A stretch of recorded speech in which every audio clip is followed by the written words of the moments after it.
बाबा सिद्दीकी के बेटे जीशान सिद्दीकी ने इस वक्त रच दी है पूरी पटकथा।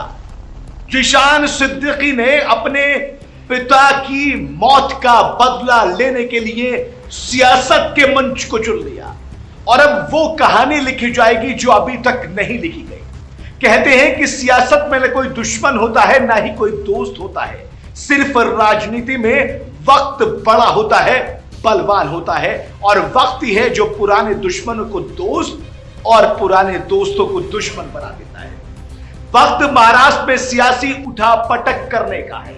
उठापटक चल भी रही है, लेकिन ये सियासी उठापटक आखिर जीशान सिद्दीकी से कैसे जुड़ गई? ये सियासी उठापटक आखिर बाबा सिद्दीकी की मौत तक कैसे पहुंची? कैसे उसके बदले की पटकथा जो है अब लिखी जा रही है?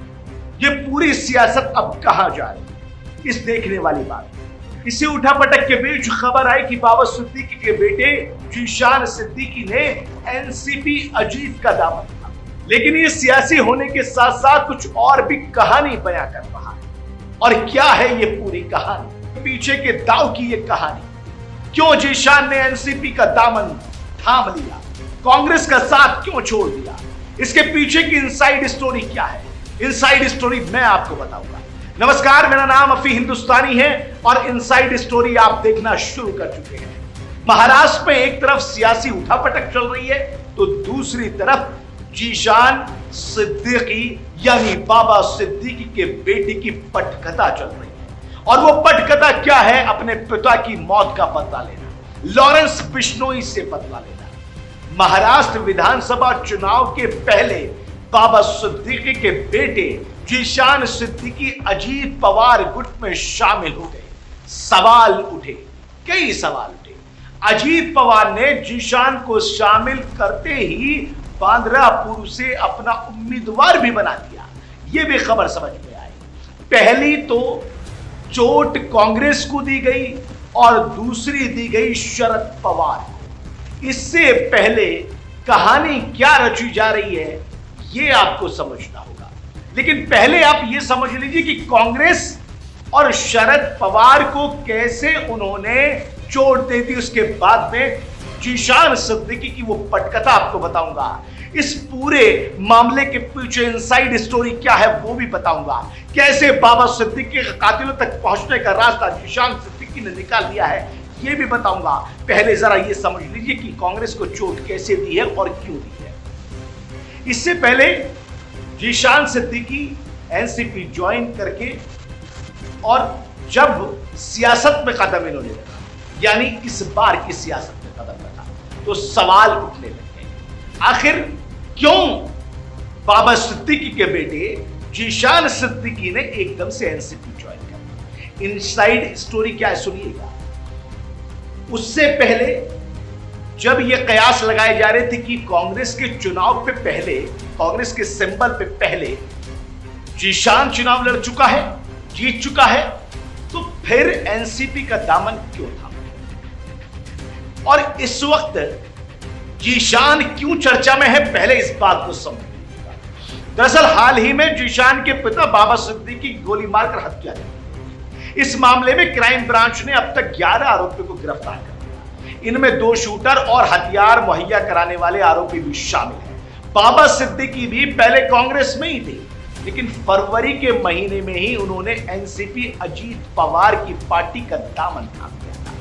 जीशान ने एनसीपी ज्वाइन की, इसके पीछे एक नहीं बल्कि कई इनसाइड स्टोरी है। और इनसाइड स्टोरी को समझने के लिए हमें चलना होगा 2019 के चुनाव में।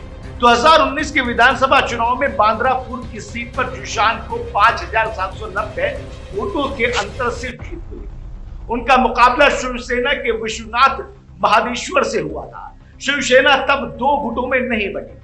जीशान ने कांग्रेस के सिंबल पर चुनाव लड़ रहा था और जीशान और कांग्रेस दोनों खुश थे क्योंकि वो जीत गए थे। लेकिन यहां विधान परिषद के चुनाव के दौरान जीशान पर कुछ ऐसे आरोप लगे जिसके बाद जीशान से कांग्रेस का भरोसा ही उठ गया। विधान परिषद के चुनाव के 1 सप्ताह के बाद में कांग्रेस ने क्रॉस वोटिंग के आरोप में विधायक जितेश के साथ साथ जीशान सिद्दीकी को भी पार्टी से निकाल दिया था।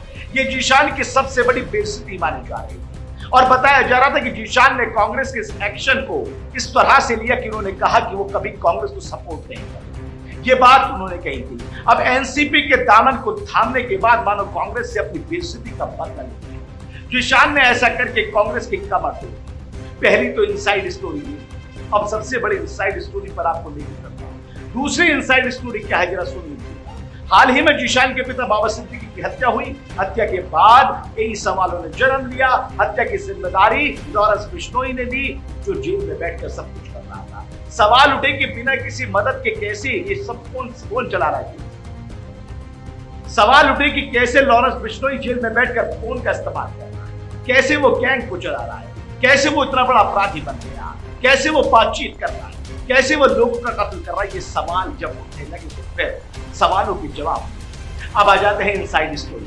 दरअसल अजीत पवार सत्ताधारी पार्टी बीजेपी के करीबी माने जाते हैं, चुनाव में भी साथ साथ चलते हैं। जीशान इस वक्त लोगों की सहानुभूति के साथ में जुड़े हुए हैं। बाबा सिद्दीकी की मौत के बाद लोग जीशान पर प्यार लुटा रहे हैं, जिसका फायदा एनसीपी के अजीत पवार को मिलेगा, लेकिन इससे बड़ा फायदा जीशान को होने वाला है। जिस इनसाइड स्टोरी पे मैं आपको लाने चाह रहा हूं वो इधर सुन लीजिएगा। जीशान इस वक्त अजीत पवार के साथ में चुनाव लड़ रहे हैं और अजीत पवार को साथ में लेकर सत्ता की दखल के साथ में बिश्नोई को खत्म करने का प्लान भी बना रहे हैं, जिसकी बानगी आपको आज देखने को मिल गई होगी। और वो बानगी क्या है? एनआईए ने लॉरेंस के भाई अनमोल पर 10 लाख रुपए का इनाम आज घोषित कर दिया। ये बानगी इसलिए बता रहा हूं क्योंकि ये सब कुछ तब हुआ जब जीशान सिद्दीकी ने एनसीपी का दामन थाम लिया। अजीत पवार गुट को शामिल हो गए उसके अंदर। अजीत पवार गुट को अपना सब कुछ मान लिया। अजीत पवार के बीच में और जीशान सिद्दीकी के बीच में आखिर क्या बातचीत? कहीं बातचीत ये तो नहीं कि बाबा सिद्दीकी के कातिलों को बाहर लाया जाए। कहीं बातचीत ये तो नहीं कि लॉरेंस बिश्नोई को उसके अंजाम तक पहुंचा दिया जाए।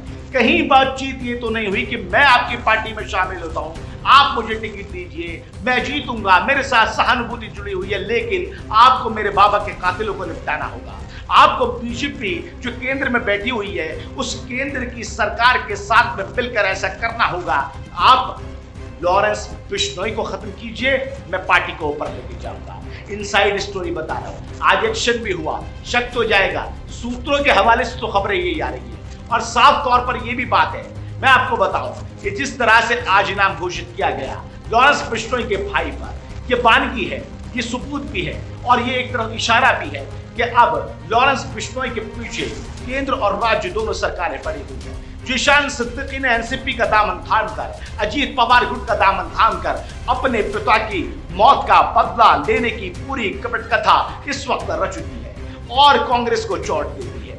जीशान सिद्दीकी साफ तौर पर जनता के फेवरेट हैं, जनता की सहानुभूति जुड़ी हुई है। लोग उनको जिताएंगे, लोग उनको वोट देंगे और एनसीपी मजबूत होगी। एनसीपी मजबूत अपने आप को कर रही है, अजीत पवार गुट मजबूत अपने आप को कर रहा है और उधर जीशान उस पटकथा को लिख रहे हैं जो पटकथा सरकार की दखल के, सत्ता की दखल के बगैर नहीं हो सकती। तो क्या अंदरूनी बातें ये तो नहीं हुई है? क्या ऐसा तो नहीं है इनसाइड स्टोरी में कि फिर लॉरेंस बिश्नोई के शिकंजा कसने की तैयारी चल रही है? बहरहाल इनसाइड स्टोरी में कुछ भी हो सकता है। मैं आपको वो कहानी बता रहा हूं जो सूत्र हमें लगातार बता रहे हैं। अब थोड़ा सा जरा महाराष्ट्र के इलेक्शन के बारे में जान लीजिए। महाराष्ट्र में कुल 288 विधानसभा सीटों के लिए 20 नवंबर को वोटिंग कराई जाएगी। वोटों की गिनती 23 नवंबर को होगी। 2019 के विधानसभा चुनाव में अविभाजित एनसीपी को 54 सीटों पर और कांग्रेस को 44 सीटों पर जीत मिली थी। बीजेपी के खाते में 105 सीटें आई थी और शिवसेना के हिस्से में 56 सीटें आई थी। अब माहौल बदल चुका है। अब इनसाइड स्टोरी कुछ और है। जीशान सिद्दीकी की इनसाइड स्टोरी मैंने आपको बताई। जीशान सिद्दीकी पटकथा आप लिख रहे हैं, चुनावों का बहाना है, चुनाव लड़ना बहाना है, विधायकी बहाना है, एनसीपी को ज्वाइन करना बहाना है। जीशान सिद्दीकी पटकथा लिख चुके हैं लॉरेंस बिश्नोई से बदला लेने के लिए। इनसाइड स्टोरी में फिलहाल मेरे साथ इतना ही। देश और दुनिया की तमाम बड़े खबरों के लिए आप लगातार जुड़े रहिए नाउ नोडा के साथ में। दीजिए इजाजत, नमस्कार, आदाब।